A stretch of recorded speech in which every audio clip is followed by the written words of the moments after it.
오늘 하나님께서 주시는 말씀은 뿌리를 찾아서입니다. 본문 말씀은 갈라디아서 3장 6절과 7절 말씀 보시겠습니다. 이것은 곧 아브라함이 하나님을 믿음에 그것을 그에게 의로 여기셨느니라 함과 같으니라. 그런즉 너희는 믿음에 속한 자들 곧 그들이 아브라함의 자손들인 줄 알지어다. 성도 여러분, 오늘 우리가 이 말씀을 나누는 목적이 있습니다. 그 목적은 오직 예수님을 믿음으로만 구원받는다는 사실을 전하기 위해서입니다. 그리고 두 번째 목적은 우리 믿음의 뿌리를 찾기 위해서입니다. 우리 하나님 아버지께서 우리 모두가 이 사실을 분명히 오늘 알아 하나님 아버지의 완전하신 뜻과 그분의 의가 우리 모두의 삶에 배어나오게 하시기 원합니다. 받아들여주셨어요? 우리의 뿌리를 찾아서 라고 제가 제목을 전하니까 어떤 생각이 드십니까?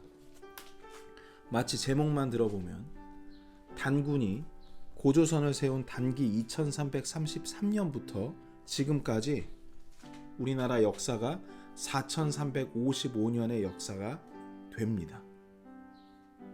거창하죠? 우리는 또 단일 민족이죠. 많이 강조합니다. 더 나아가서 우리 가문이 양반이냐 쌍놈이냐 천민이냐를 두고 핏대를 세우기도 합니다. 과거인데. 그래서 족보를 확인하려 하죠. 너 몇 대손이냐, 본이 어디냐, 파가 어디냐 등등 뿌리를 중요시 여깁니다. 하지만 이것은 우리가 선택할 수 없는 태생적 뿌리이기 때문에 이것으로 백인 우월주의 같은 인종차별이나 민족의 우월성을 가지고 논쟁하는 것은 참으로 어리석은 일입니다. 이제 시대가 바뀌었다고 하지만 아직도 보이는 곳에서나 보이지 않는 곳에서 혈통을 중시하는 이 우월주의는 분명히 존재합니다. 그 가운데 누가 이걸 가장 중요시할까요? 유대인들이 대표적이라 할 수 있습니다. 그들은 하나님께서 선택하신 백성임을 보이기 위해 수염을 기르고 검은 모자에 검은 외투를 입고 다니며 우선 외모를 통해 확실히 자신들이 이방인들과는 다른 거룩한 사람인 것을 보이려고 애씁니다. 여기 호주에도 말번 지역에 그렇게 입고 다니는 분들이 있습니다. 그들이 여전히 600가지가 넘는 율법에 따라 사는 것도 자신들은 하나님에 속한 거룩하고 숭고한 백성들임을 드러내기 위함입니다. 심지어 이스라엘에 방문해 여행객들이 함께 그런 옷차림을 가진 랍비 같은 사람들하고 사진이라도 찍자고 다가오면 손사래를 치면서 빠르게 그 자리를 피합니다. 왜 그럴까요? 이는 그들의 전통에 이방인들은 천하고 더럽고 냄새나는 족속들이라는 그런 악습이 몸에 배어 있기 때문입니다. 오늘 본문 말씀은 갈라디아 성도들에게 쓴 바울의 편지죠. 갈라디아 지방에서 쓴 편지예요. 당시 갈라디아 사람들은 유대 안에 없었어요. 터키 앙카라 지방에 있던 유럽 사람들이었습니다. 이방인들이었습니다. 말도 틀리죠. 얼굴도 조금씩 다르죠. 바울은 이 사람들에게 3번에 걸쳐 방문해서 이렇게 복음을 전했습니다. 예수님께서 죄인인 너희 대신 십자가 위에서 저주가 되사 너희를 지옥에서 구했으니 너희는 예수를 믿으라 하고 전했습니다. 당시 갈라디아 사람들은 그러한 대부분의 갈라디아 사람들 같은 대부분의 이방인들은 어떤 마음이었냐면 기본적으로 신의 존재에 대한 믿음이 있었습니다. 믿음이라고 얘기하기보다 두려움이 아주 컸습니다.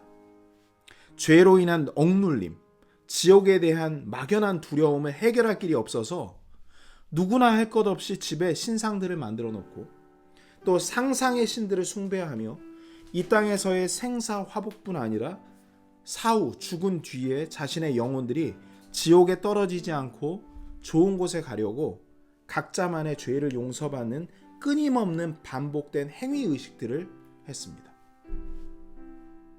그들은 항상 절박했습니다. 그러나 이들보다 더 심각하고 비참한 사람들이 있는데 누굽니까? 바로 요즘 사람들입니다. 이 사람들은 아예 신의 존재 자체를 부정하고 자신이 신이라고 하거나 자신이 신이 되려고 노력하는 뉴에이지 사상 철학에 아주 지독하게 물들어져 있습니다. 이방인의 사도였던 바울이 갈라디아인들에게 복음의 기쁜 소식인 예수님께서 너희의 모든 죄값을 대신 갚으셨다는 소식을 글이 아닌 말로 전한 거예요. 말로 전했어요. 근데 말로 전했을 때 왜 말로 전했을까요? 글을 몰라요. 유대 밖에 있는 사람들을 천시 여겼죠. 그냥 바바리안들이라고 했습니다. 원시인들. 그러니까 문맹률이 높은 바바리안, 원시인 같던 이 사람들은 복음을 글로 써서는 못 받는 사람들이 많았기 때문에 말로 전했는데 이 사람들이 이 복음을 듣자 바로 자신이 죄인임을 깨닫고 믿는 놀라운 성령의 역사가 벌어졌다는 겁니다. 여러분, 말이 그렇지 요새 누가 말한다고 고지고대로 믿는 사람이 어디 있습니까? 보통 서면으로 그 증거를 보여라. 뭐 서류 없어? 볼 거 없어? 예수가 죽은 지 사흘 만에 부활하셨다고? 그럼 네가 한번 증명해봐. 너 한번 죽어봐. 부활할 수 있나? 부활하시고 또 승천하셨다고? 그렇다면 그 자리에 있었던 그것을 본 증인들 얼굴과 증언들을 한번 내가 들어봤으면 좋겠다. 그럼 내가 믿지. 이렇게 얘기했겠죠. 요즘 사람들이 거기 가면. 하지만 갈라디아 성도들은 바울의 복음을 듣고 예수님의 탄생, 예수님의 3년 반 동안의 공생애, 그리고 십자가에서 죽으시고 묻히시고 부활하신 것, 또한 승천하신 모든 일들을 너무나 자연스럽게 믿었습니다. 자연스럽게 믿어지는 것, 이것이 바로 성령님의 역사입니다. 그러나 바울이 전했던 믿음의 복음을 시기했던 집단들이 있었습니다. 바로 율법사들이었죠. 이들이 바울 일행이 떠난 사이에 그들이 가지고 있는 율법 복음을 선포하기 시작했어요. 갈라디아 성도들은 순수해요. 좀 어리석기도 해요. 갈라디아 성도들이 그때부터 헷갈리기 시작했습니다. 이게 뭐지? 믿음으로 구원받는 건가? 행위로 구원받는 건가? 율법사들 얘기를 들어보니까 너희가 잘 몰라서 바울 그 사기꾼 일행들한테 속은 거야. 상식적으로 한번 생각해봐. 구원이 그렇게 쉬울 리가 있겠니?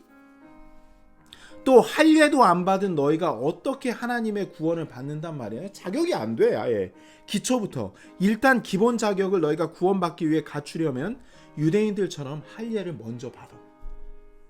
그리고 나서 모세 율법의 요건들을 준수해야 구원을 받는 거야. 쉬운 게 아니야. 이렇게 얘기하면서 잘못된 교리를 가르치기 시작했습니다. 이에 거듭난 갈라디아 성도들이 하나둘씩 그들의 말에 속아서 믿음에서 돌아서기 시작합니다. 그리고 율법으로 다시 의롭게 되려고 노력하는 일이 생긴 게 바로 이 장에 써 있습니다. 또다시 우상을 섬길 때처럼 행위로 구원받으려는 옛 생활로 돌아가 버린 것이죠. 참담하죠. 바울 입장에서는. 이것이 저주의 복음이라고 성경이 기록하고 있는 걸 아십니까? 바울은 갈라디아서 1장 6절에서 이렇게 말합니다. 제가 읽어드릴게요. 그리스도의 은혜 안으로 너희를 부르신 분을 너희가 이렇게 속히 떠나 다른 복음으로 옮겨가는 것을 내가 이상히 여기노라. 갈라디아 교회에 상당한 실망을 가지고 있는 게 느껴집니까? 마귀의 복음에 대한 경계가 바울에게 격한 어조를 통해서 나타나고 있습니다. 그 다음 구절 읽어드릴게요. 7절 8절 읽겠습니다. 그것은 또 다른 참복음이 아니며 다만 너희를 어지럽히고 그리스도의 복음을 왜곡하려 하는 자들이 더러 있도다. 그러나 우리나 혹은 하늘로부터 온 천사라도 우리가 너희에게 선포한 복음 외에 어떤 다른 복음을 너희에게 선포하면 그는 저주를 받을지어다. 저주의 복음입니다. 이것이 사탄이 전하는 복음입니다. 사탄은 어떤 복음을 전합니까? 율법 복음을 전합니다. 사탄은 율법의 행위를 강조합니다. 끝도 없는 행위를 강조하는 거예요. 과거 율법만을 강조했다면 이제는 자신의 모습을 변모시켜서 이렇게 얘기합니다. 믿음 더하기 행위란 혼합형 복음을 만들어서 교회에 퍼뜨리고 있습니다. 오직 믿음으로 그 큰 구원을 받기에 좀 미안하지 않니?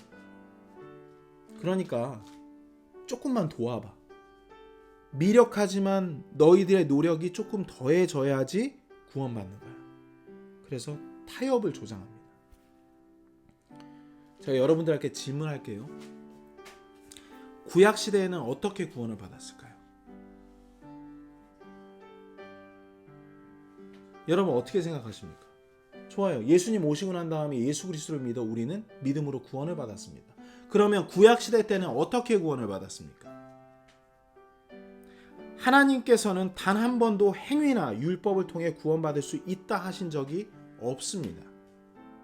갈라디아서 3장 11절에 이렇게 말씀하십니다. 그러나 하나님의 눈앞에서 아무도 율법으로 의롭게 되지 못할 것이 분명하니 의인은 믿음으로 살리라 하였느니라. 보셨어요, 여러분? 아무도 율법으로 의롭게 되지 못합니다. 하나님의 눈앞에서 안 돼! 라고 말씀하셨어요.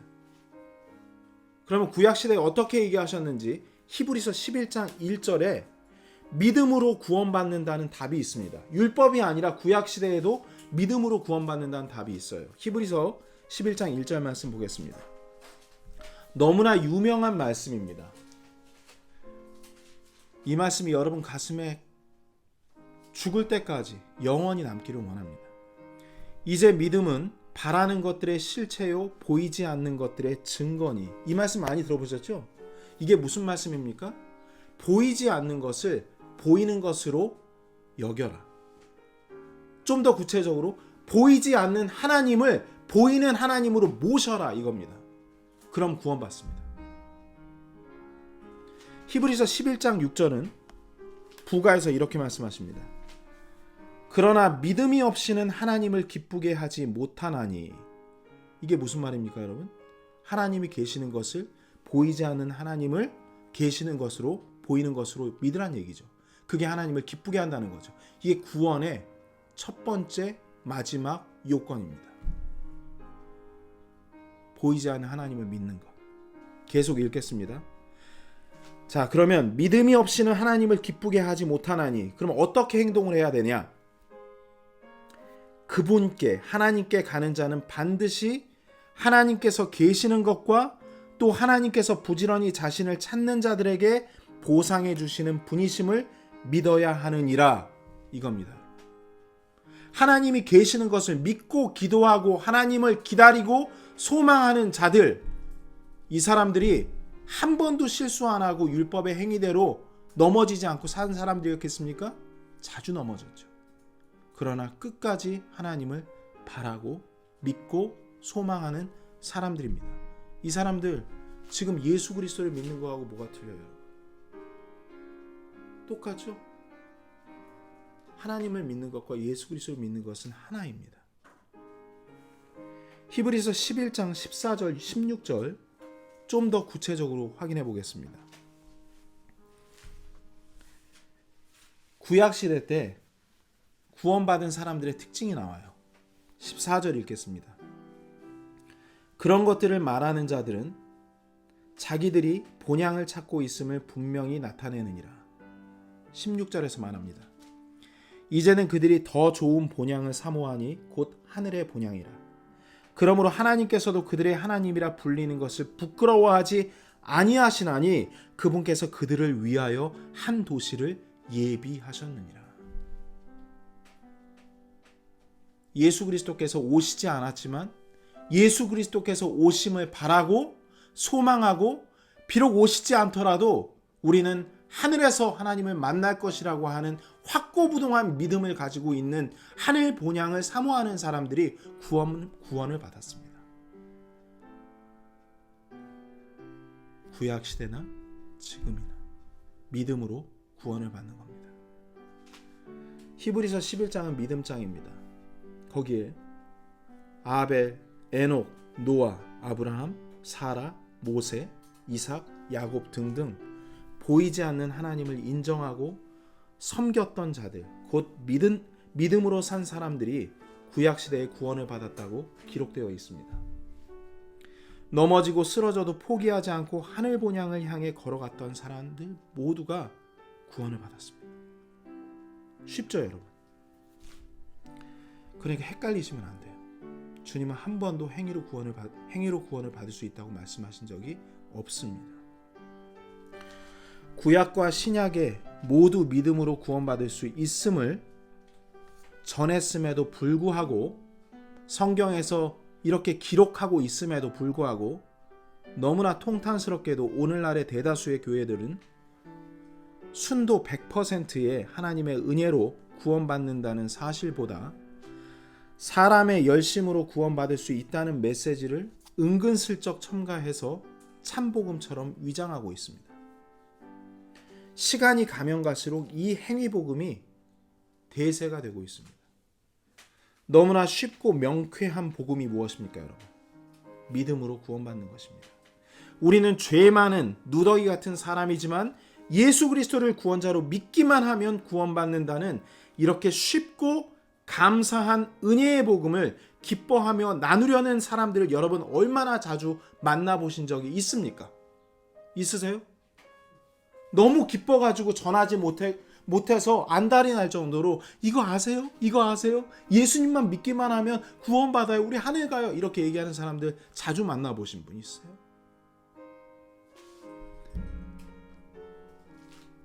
좋게 보고 싶으세요, 그래도? 근데 구원받았는데 그냥 못하는 거라고 생각하세요?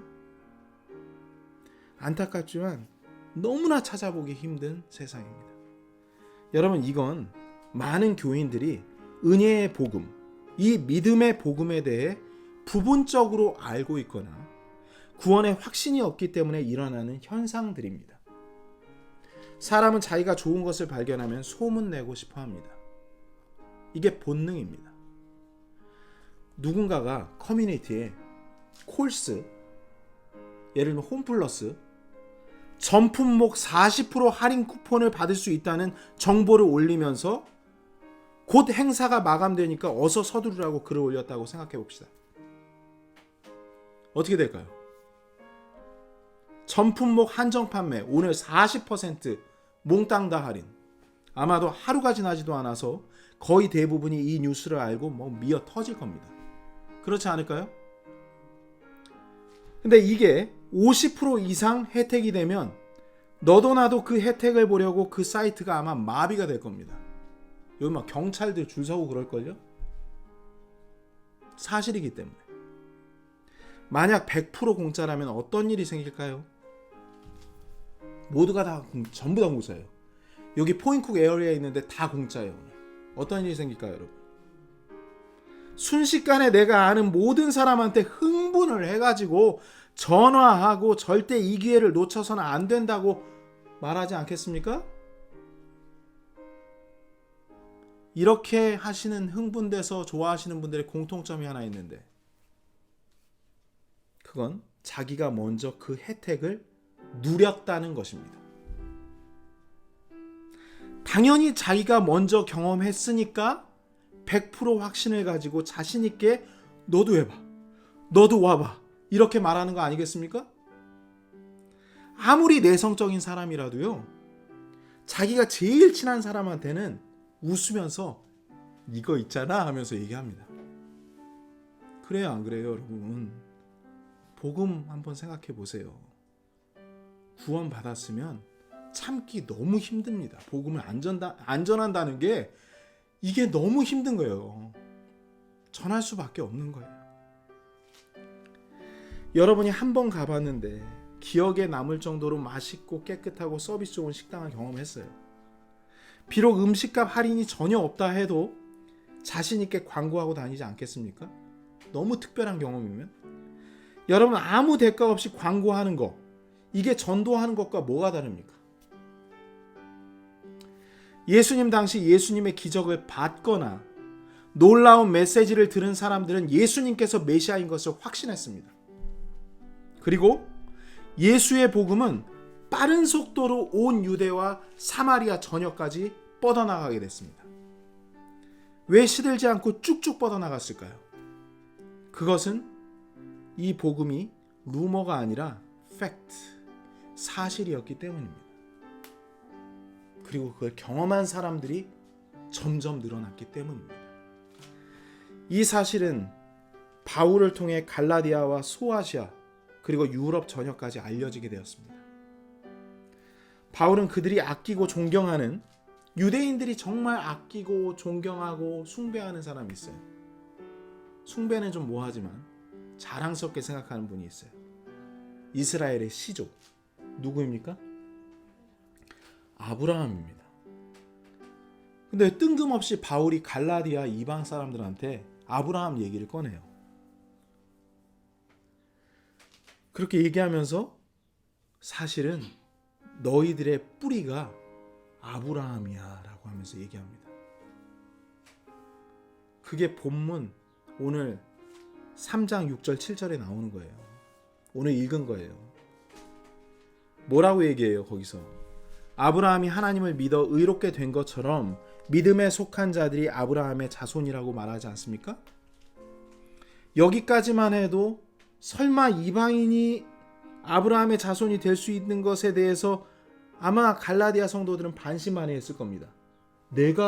나 전혀 틀린데 족속이 내가 아브라함의 자손이라고? 좀 애매했겠죠? 근데 8절 9절에 이렇게 얘기합니다.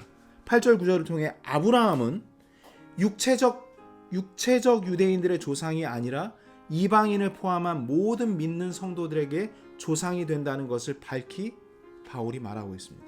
읽어볼게요. 8절 9절 읽겠습니다. 또 하나님께서 믿음을 통해 이교도들을 의롭게 하려 하심을 성경 기록이 미리 보고 아브라함에게 미리 복음을 선포하여 이르되 네 안에서 모든 민족들이 복을 받으리라 하였으니 그런즉 이와 같이 믿음에 속한 자들은 믿음이 충만한 아브라함과 함께 복을 받느니라. 여러분 뭐라고 써 있어요? 아브라함 안에서 모든 민족들이 복을 받는다죠. 이스라엘 민족만 얘기하는 게 아니잖아요. 여러분 전 세계엔 특유의 관습이나 객관적인 기준에 따라 나누어진 민족들의 숫자가 있습니다. 한 얼마나 될까요? 민족들의 숫자가. 맞춰보세요. 전 세계 민족들 3천여 개가 넘습니다. 어마어마하죠? 창세기 22장 17절 18절 말씀에 이 어마어마한 숫자에 대해서 이야기합니다. 뭐라고 말씀하시냐면 하나님께서 아브라함에게 직접 이렇게 말씀하십니다. 내가 너에게 복을 주고 복을 주며 또 네 씨를 하늘의 별들같이 바닷가의 모래같이 번성하게 하고 번성하게 하리니 네 씨가 자기 원수들의 문을 소유하리라. 또 네 씨 안에서 땅의 모든 민족들이 복을 받으리니 이는 네가 내 음성에 순종하였기 때문이니라 하니라. 하늘의 별들 숫자 세보신 분 있으세요? 모래의 숫자는 얼마나 많습니까? 이스라엘 민족들이 몇 명 안 돼요. 몇 백만 명? 충분히 숫자로 셀 수 있습니다. 그 가운데서 구원받은 사람들? 여러분 지금 80억 인구가 살고 있죠? 그러면 그동안 살아왔었던 사람 중에 얼마나 많은 사람들이 예수 그리스도를 믿고 구원받았겠습니까? 이제야 이해가 되십니까? 우리가 왜 복음을 전해야 하는지? 하나님을 믿은 아브라함에게 주신 이 어마어마한 축복의 약속들은 네 씨라고 나와 있죠. 네 씨들이라고 안 나오고 네 씨를 통해 수많은 민족들이 별들처럼 모래처럼 놀랍도록 커질 것이라는 약속이었습니다. 갈라디아서 3장 16절 보시면 이 씨에 대해서 콕 집어서 말씀하세요. 씨들이 아니라 이 씨에 대해서 말씀하세요. 그냥 들으셔도 무슨 뜻인지 알 겁니다. 읽겠습니다. 이제 그 약속들은 아브라함과 그의 씨에게 하신 것인데 그분께서 여럿을 가리키며 씨들에게 하지 아니하시고 하나를 가리키며 네 씨에게 하시나니 이 씨는 그리스도시니라. 아브라함의 계보에 예수님께서 나오시는 겁니다. 얼마나 큰 영광입니까? 아브라함에게는. 내 자손들 중에 그 중간에 예수님께서 오셔가지고 그 예수님 그 씨를 통해 가지고 어마어마하게 별들처럼 모래처럼 많은 성도들이 하나님의 자녀가 되고 하나님의 식구가 되겠구나. 생각만 해도 아브라함이 엄청난 축복을 받았겠죠, 여러분. 이겁니다. 무엇으로 우리가 하나님의 아들이 된다고요? 방금 읽은 3장 26절에 나왔어요. 행위입니까? 믿음입니까? 읽어보겠습니다. 너희가 다 그리스도 예수님을 믿는 믿음으로, 거기서 끊으세요. 믿는 믿음으로, 예수님을 믿는 믿음으로 하나님의 아이들이 된다고 나와 있잖아요. 예수님을 믿는 행위입니까? 믿는 믿음입니다. 믿는 믿음으로 하나님의 아이들이 되는 것입니다. 행위가 아니라 예수를 믿음으로 하나님의 아이들이 되는 것임을 꼭 명심하시기 바랍니다. 그리고 이 복음에는 차별이 없다고 말씀하세요. 28절에 이 3,000개가 넘는 민족들의 차별이 없어요. 거기에는 유대인이나 그리스인이 없고 매인자나 자유로운 자가 없으며 남자나 여자가 없나니 너희는 다 그리스도 예수님 안에서 하나이니라. 차별하지 맙시다. 그리고 거듭난 성도들과 아브라함과의 관계에 대한 결론이 29절에 나옵니다. 함께 읽겠습니다. 3장 29절, 갈라디아서 3장 29절 말씀 큰 소리로 여러분의 신앙 고백이 됐으면 좋겠습니다. 준비되셨어요? 시작. 너희가 그리스도께 속한 자면 곧 아브라함의 씨요 약속에 따른 상속자니라. 이제 내 뿌리가 왜 어딘지 여러분 찾아가세요? 네, 당군이 아니네요. 그쵸? 아브라함이었군요. 올라가다 보면 약속에 따른 상속자네요. 주님이 아브라함에게 그리고 이삭에게 야곱에게 약속해 놓은 것입니다. 그래서 계속 그들을 위해서, 자손들을 위해서 기도하고 축복하고 했던 거예요. 왜냐면 어느 부분에서 나올지 모르니까 예수님이 계속 축복한 거예요. 그 축복의 대가 이어져서 예수 그리스도께서 나오시게 된 겁니다. 이제 우리의 뿌리에 대해 아시겠죠? 믿음의 뿌리이며 믿음의 조상으로 세워진 아브라함을 통해 시작된 계보에 예수님께서 우리의 믿음의 대상이 되셨고 우리를 완전한 구원으로 인도하셨습니다. 아멘. 그리고 우리에게 말씀하셨습니다. 마태복음 28장 19절 20절 말씀에 이렇게 말씀하셨어요. 안 찾으셔도 돼요. 여러분 잘 아시는 말씀입니다. 그러므로 너희는 가서 모든 민족들을 가르치고 아버지와 아들과 성령의 이름으로 그들에게 침례를 주며 무엇이든지 내가 너희에게 명령한 모든 것을 그들에게 가르쳐 지키게 하라. 보라, 내가 세상의 끝까지 항상 너희와 함께 있느니라 하시니라. 아멘. 이게 우리에게 주신 말씀입니다. 사람 가리면서 복음 전하고 전하지 않고 하지 맙시다. 본 말씀은 3,000개가 넘는 모든 민족들이 구원의 축복을 받기 위해 누군가 이 참복음을 선포해야 한다는 얘기입니다. 왜 전해야 합니까? 이들 민족들 약 80억이 넘는 사람들이 단순한 복음의 대상이 아니라 같은 한 뿌리를 둔 믿음의 식구들이 될 수 있기 때문입니다. 이렇게 믿음에 속한 식구들은 아브라함과 같이 복을 받을 것입니다. 우리가 받은 것처럼 그들도 복을 받아야 합니다. 이곳 호주 멜번에만 해도 120개가 넘는 민족들이 함께 살고 있습니다. 거기에는 힌두교, 시크교를 믿는 인도 사람들, 이슬람교도들인 중동, 아프리카, 동남아시아 이런 국가에서 온 많은 민족들, 특별히 이들은 태어나면 어떤 선택의 여지 없이 종교가 국교화가 되어서 믿지 않으면 그냥 죽임을 당하거나 가족한테서 쫓겨납니다. 이러한 사람들이 있습니다. 그들도 대상입니까? 예, 그들도 복음의 대상입니다. 그리고 열거할 수 없을 정도로 많은 다신을 섬기고 있는 민족들, 중국이나 일본, 유럽과 전 세계에 퍼져 있는 가톨릭 등은 어떻습니까? 이 모두가 우리의 복음의 대상자들이 되어야 된다는 얘기입니다. 그렇다면 질문, 유대인들에게도 우리가 복음을 전하는 게 맞을까요? 로마서 2장 23절과 24절 말씀 보시겠습니다. 이 말씀은 유대인들에 대해서, 육체적 유대인들에 대해서 하나님께서 말씀하십니다. 좀 야단치시는 말씀이에요. 로마서 2장 23절과 24절입니다. 제가 읽겠습니다. 율법을 자랑하는 네가 율법을 어김으로 하나님을 욕되게 하느냐? 이것은 기록된 바 하나님의 이름이 너희로 말미암아 이방인들 가운데서 모독을 받는도다 함과 같으니라. 유대인들이 욕을 많이 먹고 있죠. 유대인들 때문에 하나님을 비방한 사람들이 얼마나 많고 전쟁을 일으키고, 그렇죠? 정말 악의 근원이라고 생각하는 사람들이 많습니다. 성경 말씀대로 이루어지고 있죠. 그리고 성도들에 대해서는 이렇게 말씀하십니다. 29절 말씀, 28절과 29절 말씀 보실게요. 로마서 2장 28절과 29절입니다. 이건 우리의 뿌리와 관련되는 겁니다.